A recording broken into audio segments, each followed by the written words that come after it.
गुरुर्ब्रह्मा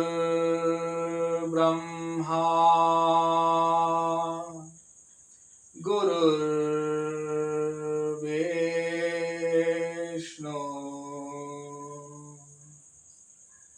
गुरुर्देवो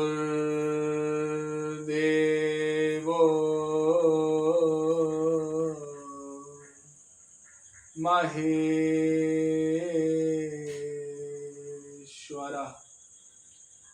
गुरु साक्षात् परब्रह्म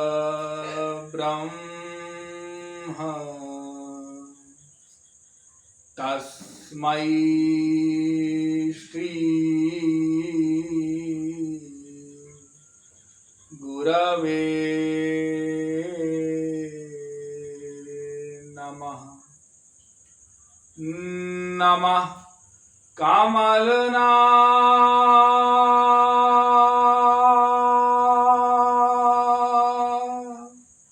भाय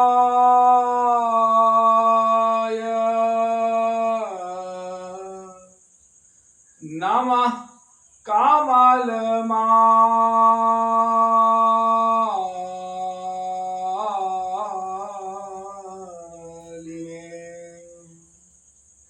नमः कमलपादाय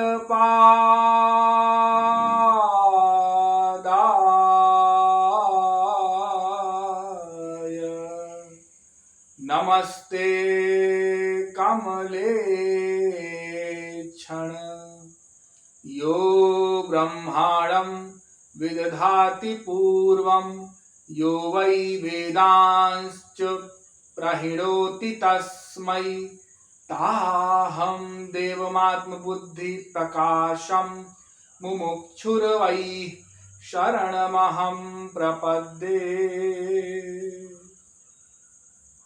वृंदारक वृंदवंद आनंद कंद सच्चिदानंद परब्रह्म श्री कृष्ण चंद्र चरण चंचरीक जीवात्माओं, मैं और मेरे के प्रवचन में मैंने आपको अब तक यह बताया है कि मैं जीव हूं, शरीर नहीं हूं। देखो, दो होता है, एक है शरीर, एक है शरीरी। ध्यान से समझना।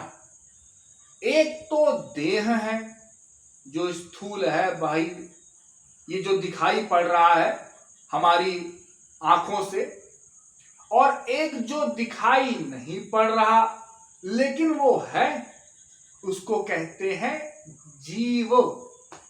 आत्मा भी कहते हैं, जीवात्मा भी कहा जाता है, इंग्लिश में सोल बोलते हैं। तो ये जीव क्या है, इस पर विचार करना होगा, क्योंकि ये देह पर तो बहुत विचार कर लिया, बहुत शोध कर लिया, लेकिन ये देह, वेद कहता है, हमारे शास्त्र कहते हैं कि मैं हूं नहीं। तो मैं जो हूं अर्थात जीव, उसके विषय में जानना होगा। हाँ, क्यों जानना है भाई? आप प्रश्न कर सकते हैं ना, क्यों जानना है? नहीं जानेंगे तो क्या होगा? नहीं जानेंगे। अरे वेद कहता है, इह चेद वेदीदथ सत्यमस्ति न चेदिहा वेदीन महती विनष्टि। क्या अभिप्राय है? अरे मनुष्यों, यदि इस मानव देह को प्राप्त करके तुमने मैं को नहीं जाना तो बहुत बड़ी हानि हो जाएगी, महती विनष्टि। अरे क्या हानि होगी भाई? ऐसा क्या हो जाएगा? ओ वेद फिर कहता है, इह चेदस्कद बोद्धुम प्राक शरीरस्य विस्त्रसः ततः सर्गेषु लोकेषु शरीरत्वाय कल्पते। मतलब यदि तुमने भगवान को नहीं जाना, मैं को नहीं जाना, अपने आप को, और यूं ही मनुष्य शरीर गंवा दिया, बस भोगों में नाश कर दिया, तो 84 लाख योनियों के चक्कर काटने पड़ेंगे। और कब तक काटने पड़ेंगे? करोड़ों कल्प। अच्छा, हाँ, एक कल्प कितना होता है भाई? एक कल्प, देखो ये 4 युग होते हैं ना, सतयुग है, त्रेता, द्वापर, कलयुग, अभी कलयुग चल रहा है। ये चारों युग चतुर्युग कहलाते हैं। ये चारों युग 71 बार बीत जाए उसको एक मनवंतर कहते हैं, 71 बार बीतने पर। और 14 मनवंतर का एक कल्प होता है, मतलब 4,32,000 वर्ष का कलयुग, उससे दुगना 8,64,000 वर्ष का द्वापर, उससे तिगुना त्रेता और उससे 4 गुना सतयुग। ये 4 युगों के वर्ष बताए मैंने। तो एक कल्प कितना होता है? 4,29,40,40,80,000 वर्ष का एक कल्प। ऐसे करोड़ों कल्प, सर्गेषु बहुवचन है। 84 लाख योनियों में घूमना पड़ेगा, कुत्ते, बिल्ली, गधे, मच्छर इत्यादि बन करके दुख भोगना पड़ेगा, अंत नहीं होगा। ये कोई सोचे कि हमको छुट्टी मिल जाए ना, जब तक मैं को नहीं जानोगे, मेरे को नहीं जानोगे, तब तक छुट्टी नहीं मिलेगी। इसलिए मैं को जानना परमावश्यक है, अपने ही कल्याण के लिए। अरे किसी दूसरे के कल्याण के लिए नहीं, पहले अपना ही तो कर लो। तो मैं को जानना होगा। तो देखो, शरीर तो दिखाई पड़ता है प्रत्यक्ष, इसको जान सकते हैं, लेकिन मैं को कैसे जानेंगे जो दिखाई नहीं पड़ता? और बहुत से लोग तो प्रत्यक्ष को मानते हैं। अब उस पर हम नहीं जाएंगे, वो पहले बता चुके हैं, नहीं तो फिर प्रवचन ही दूसरी ओर चला जाएगा। हाँ, अभी हम दूसरी बात समझा रहे हैं। कुछ लोग कहे नहीं, पहले ये समझाओ कि मैं होता है कि नहीं, वो बाद में, फिर पहले बता चुका हूं मैं। डार्विन वाले सिद्धांत जो मैंने सत्संग दिया है उसको आप लोग सुन लेंगे। कई लोग प्रश्न करते हैं, पिछला सुनते नहीं है, अगला सुन लेते हैं, फिर पूछते हैं, फिर मेरे से बोलते हैं समझाइए। अरे मैं अब कैसे समझाऊं? पुराना सुन लो, अब नया सत्संग चल रहा है।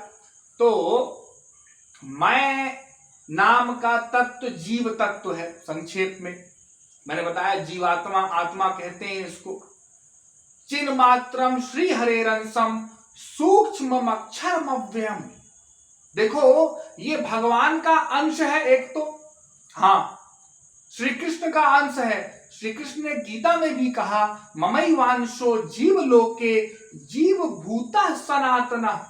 अरे ये जीव जो है ये मेरा अंश है, मेरा डायरेक्ट, हाँ, और ये सनातन अंश है। ऐसा नहीं है कि अभी हुआ, कभी हुआ, आगे नहीं होगा। ये सदा से है, सदा को रहेगा। ये सनातन अंश है मेरा जीव। और ये जीव आनंद चाहता है, इसीलिए क्योंकि भगवान का अंश है। वो मैं पहले बता चुका हूं, क्योंकि भगवान आनंद है, आनंदो ब्रह्मिति में जाना। हाँ, रसो वही सा सुख मात्रम विकल्पम सर्जा। तो भगवान को प्राप्त करके ही कोई सुखी हो सकता है, यो वही भूमा तत्सुखम। तो ये जीव आनंद क्यों चाहता है, इसका उत्तर तो आपको मिल गया। लेकिन जीव भगवान का अंश है और जीव सूक्ष्म होता है, ये भी कहा इसने, सूक्ष्म अक्षरमव्ययम, सूक्ष्म होता है। सूक्ष्म माने ऐसे समझ लो, अब हम बता नहीं पाएंगे कि माइक्रोन्स में है कि न्यूट्रॉन्स में है। हाँ, जो आप लोग पढ़ते हैं, इतना माइनस की पावर लगा देते हैं ना। हाँ, तो इतना सूक्ष्म कि जो आंखों से दिखाई ना पड़े, बस इतना ही समझ लो। कितना सूक्ष्म, इतना सूक्ष्म कि छोटे से छोटा शरीर जो होता है ना, अरे सूक्ष्म शरीर भी होता है। अरे तमाम हम आप लोग बैठे हैं, आप सत्संग सुन रहे हैं, ओ बीच में कितने सारे जीव हैं जो दिखाई नहीं पड़ते आंखों से। हाँ, हमारे खाने में रेंगते हैं कीड़े, दिखाई नहीं पड़ते, सूक्ष्म होते हैं। हमारी आंखें जो हैं उनकी एक लिमिट है, एक सीमा है। वो बहुत अधिक दूरी तक देख नहीं सकता, ना बहुत निकट कोई वस्तु है उसको देख नहीं पाएगा। कोई बहुत बड़ी वस्तु उसके आंखों के सामने किसी के रख दो, उसको दिखाई नहीं पड़ेगी, और बहुत छोटी वस्तु है तो भी दिखाई नहीं पड़ेगी। इसलिए तो ये माइक्रोस्कोप वगैरह बनते हैं, दूरबीन वगैरह, दूरबीन से लोग देखते हैं ना, हाँ, तो दिखाई पड़ जाता है वही आंखें हैं, दूसरी आंख तो नहीं लगा लिया, नहीं लगाया। अरे देखो बहुत से लोगों की आंखें खराब हो जाती हैं हमारे संसार में, चश्मा लगाते हैं बेचारे, अब किसी का कम पावर है, किसी का ज्यादा पावर है, हाँ ये भी होता है ना, उसी प्रकार तो सूक्ष्म होता है जी, ऐसा समझ लो। और अरूप प्रमाणात वेद तो कह ही रहा है, और हृदय में रहता है ये जीव, हाँ ये हृदय में रहता है जीव, तो सूक्ष्म होता है, साथ में हृदय में इसका वास है, लेकिन पूरे शरीर को चेतन बनाए रहता है यह देह, पूरे देह को चेतन बनाए रहता है। देखो कोई सर के बाल खींचे या पैर का नाखून ज्यादा कट जाए या कोई सुई चुभ जाए, कांटा चुभ जाए, तो दर्द होता है ना, हाँ होता है। वो कैसे होता है? इसी जीव के चेतन शक्ति से, क्योंकि शरीर तो, देह तो जड़ है और जीव चेतन है, यही चेतन बनाता है। अरे देखो आप लोग माटी में जाते होंगे, तमाम लोगों की, हाँ जाते हैं, तो माटी में जाते हो तो वहां तो देह पड़ा रहता है, अमुक अमुक व्यक्ति चले गए आज संसार से, तमाम लोग बैठे हैं, शोक मना रहे हैं। अरे भाई कहां चले गए, यहीं तो लेटे हैं, आंख नाक कान मुंह हाथ पैर सब सही सलामत है। अरे तुम समझते नहीं बेटा, वो तो कोई और थे जो चले गए, ये तो बॉडी है, शरीर, माटी बोलते हैं इसको, ये पड़ा हुआ, वो तो चले गए। अच्छा, मतलब वो कोई और था जो चला गया। हाँ, ये हमारे यहाँ के गांव के घसियारे भी जानते हैं कि मैं कोई और हूं, ये शरीर नहीं हूं, ये देह नहीं हूं। हाँ मानते नहीं है वो बात अलग है, लेकिन ऐसे ही ज्ञान है ऊपरी बहिरंग रूप से, किताबी ज्ञान, शब्द ज्ञान, वो सबको है। तो वेद कहता है सयदास्मात् शरीरा दुत्क्रामति, कौशितकी उपनिषद का मंत्र है, सहैवैतैः सर्वैरुत्क्रामति। जब यह शरीर छोड़ के जाता है जीव, तो अपने साथ लेके जाता है किसको? सूक्ष्म शरीर को। माने ये जो जीव है ये शरीर से रहित कभी नहीं हुआ करता, ये सदा शरीर के साथ रहता है। स्वर्ग जाएगा अलग देह मिलेगा, नरक जाएगा दूसरा शरीर मिलेगा, लेकिन शरीर रहेगा। तो जा भी रहा है तो सूक्ष्म शरीर के साथ। 3 प्रकार के शरीर होते हैं, एक सूक्ष्म होता है, एक स्थूल होता है, एक कारण होता है जिसको वासनात्मक कहते हैं। तो 3 प्रकार के देह होते हैं, तो ये सूक्ष्म साथ जाते हैं। हाँ, तो स्थूल बस छूट जाता है, कारण भी साथ जाता है। महाप्रलय में ना सूक्ष्म शरीर जाएगा और ना कारण जाएगा, वहां केवल जीव जाता है। जब महाप्रलय होता है और भगवान के महोदर में सब समा जाता है, तो वहां शरीर का प्रवेश नहीं। ऐसा इसलिए क्योंकि ये शरीर माया से बना हुआ है और जीव भगवान का अंश है, वो दिव्य है। आत्मा नित्य शुद्ध, हाँ नित्य शुद्ध है, आत्मा में कोई विकार नहीं।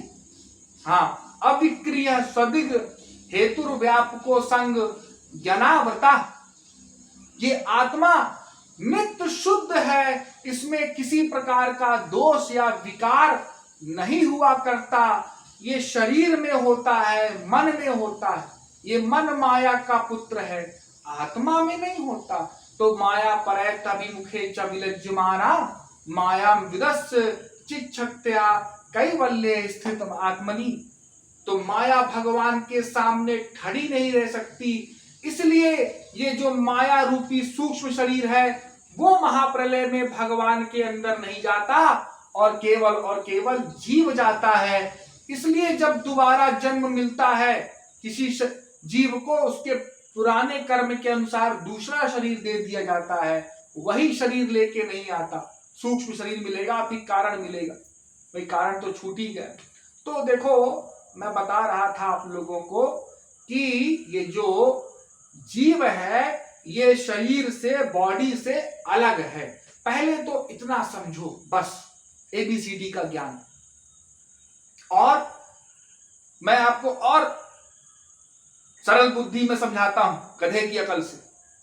देखो आप लोग छोटे थे, हाँ थे, आपका शरीर भी छोटा था, हाँ था, छोटे छोटे हाथ पैर, छोटे छोटे आंख नाक कान सब हाँ थे।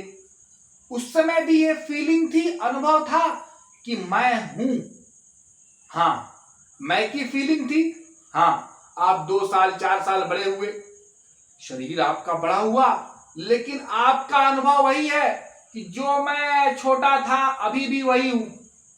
हाँ थोड़ा और बड़े हुए, 4 वर्ष 5 वर्ष, हाँ शरीर और बड़ा हुआ, हाँ लेकिन मैं का अनुभव वही है कि मैं वही हूं। ये पूरे जीवन चलता है, बुढ़ापे में भी वो यही कहता है, अनुभव करता है कि मैं वही छोटा सा था, फिर ऐसे बड़ा हुआ, फिर ऐसे हुआ, फिर वैसे हुआ।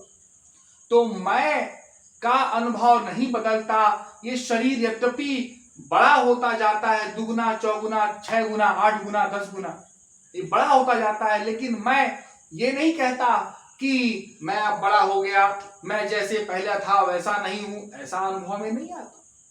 तो यही प्रमाण है कि मैं और शरीर अलग अलग है। देखो हम किसी से कहते भी हैं तो यही कहते हैं, मेरा मकान मेरी दुकान, और मैं और मेरा पृथक होता है। जो मैं है वो मेरा नहीं है।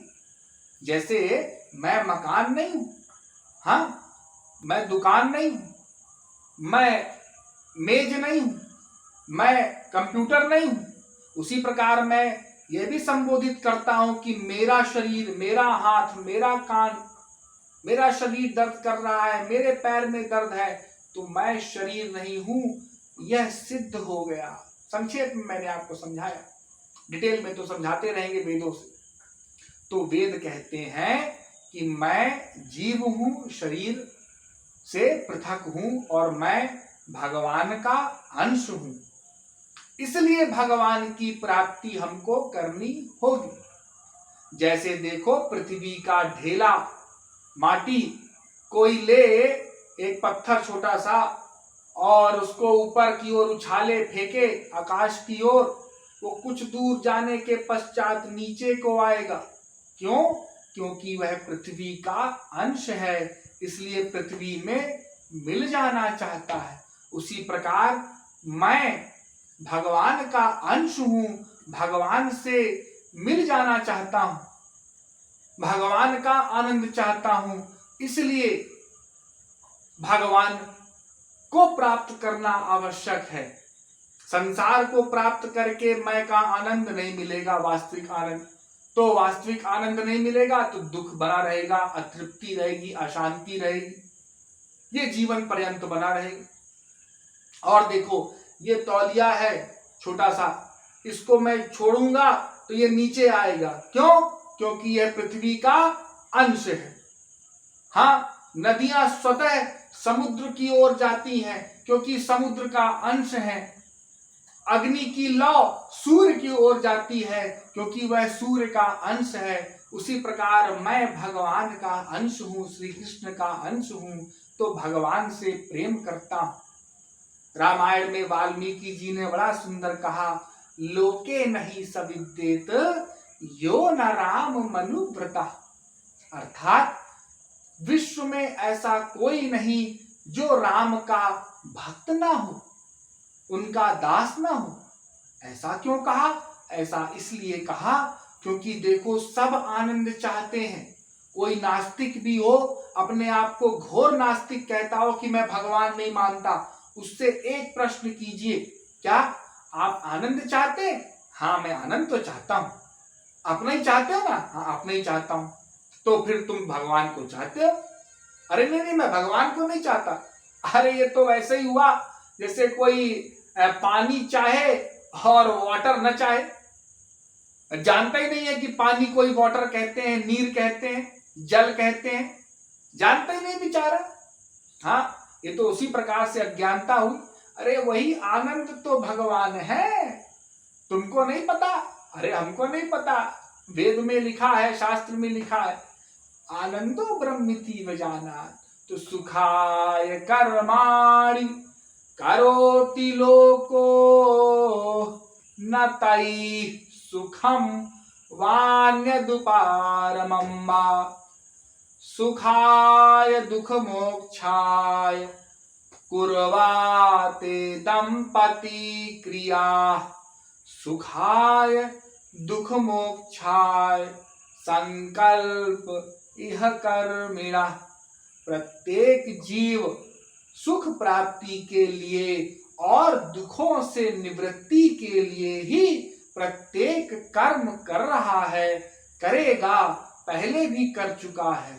लेकिन अनंतानंत जन्म के गलत अभ्यास के कारण वो संसार में सुख चाहता है, क्योंकि अपने आप को देह मानता है और देह के नातेदार को अपना मानता है, इसलिए संसार में भटक रहा है। और जबकि वास्तविकता यह है कि मैं जीव हूँ, श्री कृष्ण का अंश हूँ, श्री कृष्ण से प्रेम करता हूँ, श्री कृष्ण का आनंद चाहता हूँ और श्री कृष्ण को प्राप्त करके ही और शांत हो सकूंगा, तृप्त हो सकूंगा, पूर्ण हो सकूंगा, आनंद को प्राप्त कर सकूंगा। तो मानव देह मिला है आनंद प्राप्ति के लिए, भगवान को जानने के लिए। ये 84 लाख योनियों में सर्वश्रेष्ठ कहा जाता है मानव देह। और मानव देह क्यों सर्वश्रेष्ठ कहा जाता है, क्या क्या विलक्षणताएं हैं, बाकी योनियों में क्या कमियां हैं, और स्वर्ग के देवता भी क्यों मानव देह चाहते हैं, यह सत्संग में आपको कल बताएंगे। आज के लिए इतना ही। बोलिए वृंदावन बिहारी लाल की जय।